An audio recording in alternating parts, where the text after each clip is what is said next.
نحمده ونصلي على رسوله الكريم اما بعد فاعوذ بالله من الشيطان الرجيم بسم الله الرحمن الرحيم ان الله وملائكته يصلون على النبي يا ايها الذين امنوا صلوا عليه وسلموا تسليما اللهم صل على سيدنا محمد وعلى وصحبه اجمعين. بیہقی حضرت ابن عباس رضی اللہ تعالی عنہما سے روایت کرتے ہیں، کہتے ہیں جب رمضان شریف کا مہینہ آتا رسول اللہ صلی اللہ تعالی علیہ وسلم سب قیدیوں کو رہا فرما دیتے اور ہر سائل کو عطا فرماتے. تو ظاہر سی بات ہے جو قیدی ہوتے ہوں گے تو مسلمانوں میں سے تو نہیں ہوتے ہوں گے، کفار میں سے ہی. تو سرکار ماہ رمضان میں اتنا کرم فرماتے کہ کافر قیدیوں کو بھی رہا کر دیتے اور ہر سائل کو عطا فرماتے. یوں تو سرکار کے جود و کرم کا حال یہ تھا کہ کثیر مال و دولت عطا فرما کر دوسروں کو تو مالدار کر دیا کرتے تھے، لیکن گھر میں 2 ماہ تک آگ جلنے کی نوبت ہی نہ آتی. یعنی گھر والے صرف کھجور اور پانی پر گزارا کرتے. سرکار کے جود و کرم کا حال یہ ہے کہ اعلیٰ حضرت امام احمد رضا فاضل بریلوی علیہ الرحمہ فرماتے ہیں، واہ کیا جود و کرم ہے شہ بطحہ تیرا، نہیں سنتا ہی نہیں مانگنے والا تیرا. یعنی یا رسول اللہ آپ کا جود و کرم، آپ کی بخشش ایسی عام ہے کہ کبھی مانگنے والے نے آپ کی مقدس زبان سے لا کا لفظ سنا ہی نہیں کہ میرے پاس نہیں ہے میں نہیں دوں گا، بلکہ جب بھی کسی سائل نے سوال کیا چاہے وہ دین کی دولت ہو یا دنیا کی دولت، سرکار نے سب کو عطا فرمایا. لیکن ماہ رمضان شریف میں سرکار کی عطا اور بخشش کا عالم یہ ہوتا کہ حدیث شریف کے الفاظ یہ ہیں کہ ریح مرسلہ یعنی تیز چلنے والی ہوا جو سب سے زیادہ پاکیزہ اور نفع بخش ہوا کرتی ہے، اس تیز ہوا سے بھی زیادہ سرکار کا جود و کرم رمضان شریف میں ہوتا تھا. اتنا عطا فرماتے سرکار ماہ رمضان میں. اور ماہ رمضان شریف میں سرکار مدینہ صلی اللہ علیہ وسلم جبریل امی علیہ السلام کے ساتھ قرآن شریف کا 2 بار دور فرماتے. یعنی اس وقت تک جتنا قرآن نازل ہوا ہوتا اتنے قرآن کا دور سرکار ماہ رمضان شریف میں 2 مرتبہ کرتے. اس سے بھی ماہ رمضان شریف کی فضیلت سمجھ آتی ہے.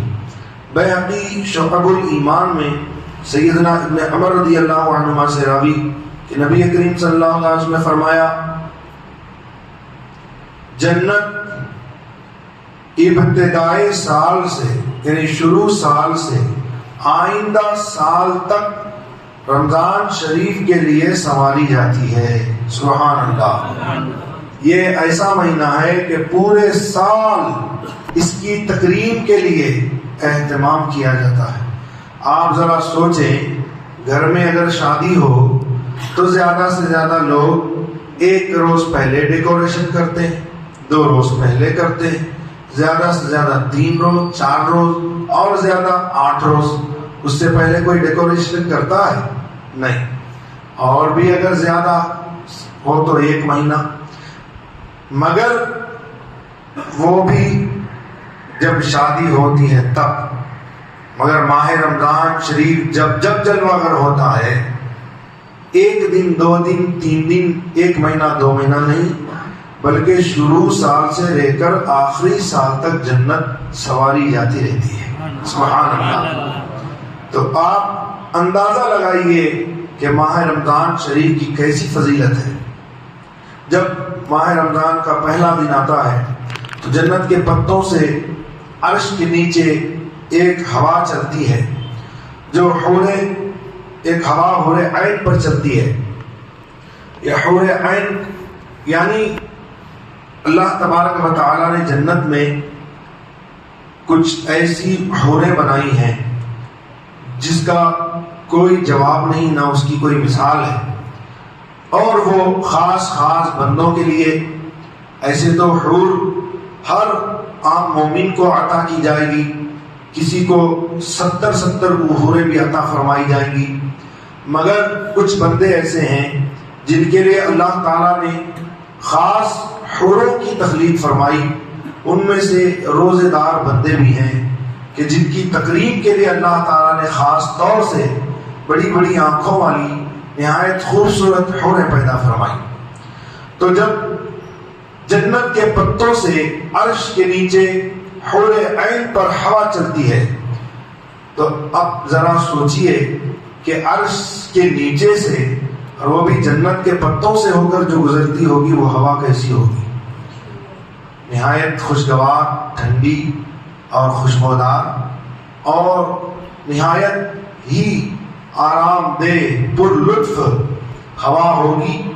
اور جب وہ ہوا حوران بہشتی پر چلتی ہوگی تو وہ کہتی ہیں اے رب تو اپنے بندوں سے ہمارے لیے ان کو شوہر بنا جن سے ہماری آنکھیں ٹھنڈی ہوں اور ان کی آنکھیں ہم سے ٹھنڈی ہوں.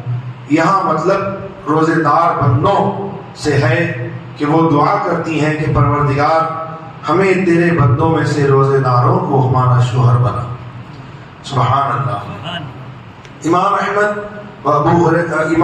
ابو ہریرہ رضی اللہ عنہ سے روایت کرتے ہیں کہ رسول اللہ صلی اللہ علیہ وسلم فرماتے ہیں رمضان شریف کی آخری شب یعنی آخری رات میں، شب کا معنی ہے رات، آخری شب میں اس امت کی مغفرت ہوتی ہے. عرض کی گئی کیا وہ شب قدر ہے؟ فرمایا نہیں، ولیکن کام کرنے والے کو اس وقت مزدوری پوری دی جاتی ہے جب وہ کام پورا کر لے. اسی لیے روزے داروں کو آخری شب میں یہ مزدوری عطا کی جاتی ہے کہ اللہ تعالیٰ کی طرف سے عام اعلان ہوتا ہے کہ اے فرشتوں اعلان کر دو، روزے دار بندوں سے کہہ دو کہ میں نے ان تمام کو بخش دیا. بیہقی شعب الایمان میں سیدنا سلمان فارسی رضی اللہ عنہ سے راوی کہتے ہیں رسول اللہ صلی اللہ علیہ وسلم نے شعبان کے آخر دن میں وعظ فرمایا اے لوگو تمہارے پاس عظمت والا برکت والا مہینہ آیا، وہ مہینہ جس میں ایک رات 1000 مہینوں سے بہتر ہے. اس کے روزے اللہ تعالیٰ نے فرض کیے اور اس کی رات کا قیام تطوع یعنی نفل فرمایا، مطلب تراویح کو. جو اس میں نیکی کا کوئی کام کرے تو ایسا ہے جیسے اور کسی مہینے میں اس نے فرض ادا کیا، اور اس میں جس نے فرض ادا کیا تو ایسا ہے جیسے اور دنوں میں 70 فرض ادا کیے. یہ مہینہ صبر کا ہے اور صبر کا ثواب جنت ہے. اور یہ مہینہ مواسات کا ہے.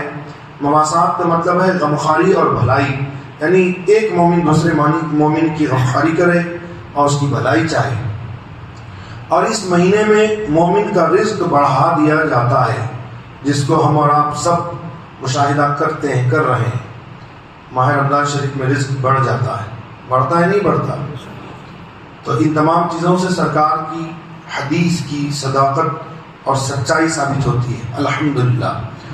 جو اس میں روزہ دار کو افطار کرائے اس کے گناہوں کے لیے مغفرت ہے اور اس کی گردن جہنم سے آزاد کر دی جائے گی، اور اسے بھی ایسے ہی ثواب ملے گا جیسے روزہ دار کو، بغیر اس کے کہ اس کے اجر میں سے کچھ کم ہو. یعنی روزے دار کو بھی پورا اجر اور ثواب ملے گا اور افطار کرانے والے کو بھی اس کے جیسا اجر ملے گا. ہم نے عرض کی یا رسول اللہ صلی اللہ علیہ وسلم ہمیں سے کوئی نہیں پاتا کوئی چیز جس سے روزہ دار کو ہم کھلا سکیں، افطار کرا سکیں. اللہ اکبر. ایسی غربت، مگر صحابہ کی چاہت ہے کہ ہم روزے دار کو کھلائیں، مگر کھلانے کے لیے کچھ رہتا نہیں. آج لوگوں کے پاس سب کچھ ہے مگر لوگ کھلانے کو تیار نہیں روزے داروں کو. صحابہ نے عرض کیا رسول اللہ ہمیں سے کوئی استطاعت نہیں پاتا کہ کچھ کھلا سکے. حضور پاک صلی اللہ علیہ وسلم نے فرمایا اللہ تعالیٰ یہ ثواب اس کو بھی دے گا جو روزے دار کو ایک گھونٹ پانی سے روزہ افطار کرائے گا، یا ایک کھجور اس کو دے کر اس کا روزہ کھلائے گا. اور جس نے روزے دار کو پیٹ بھر کھانا کھلایا تو فرماتے ہیں اس کو اللہ تعالیٰ میرے حوض سے ایسا پانی پلائے گا کہ کبھی پیاسا نہ ہوگا، یہاں تک کہ جنت میں داخل ہو جائے. اور فرماتے ہیں یہ مہینہ وہ ہے کہ جس کا پہلا رحمت ہے اور اس کا اوسط یعنی بیچ والا عشرہ مغفرت اور اس کا آخری عشرہ جہنم سے آزادی ہے۔ جو اپنے غلام پر اس مہینے میں تخفیف کرے یعنی کام کرنے والے نوکر وغیرہ سے کام کم لے تو اللہ تعالیٰ اسے بخش دے گا اور جہنم سے آزاد فرما دے گا۔ وما علینا الا البلاغ۔ اللہم صلی علی سیدنا محمد وآلہ وصحبہ اجمعین۔ اللہ تعالیٰ ہم سب کو اس پر عمل کی توفیق عطا فرمائے، ایمان پر زندہ رکھے، ایمان پر موت عطا کرے، ماہ رمضان کی خصوصی برکتوں سے نوازے۔ صلی اللہ علیہ سیدنا محمد وآلہ وصحبہ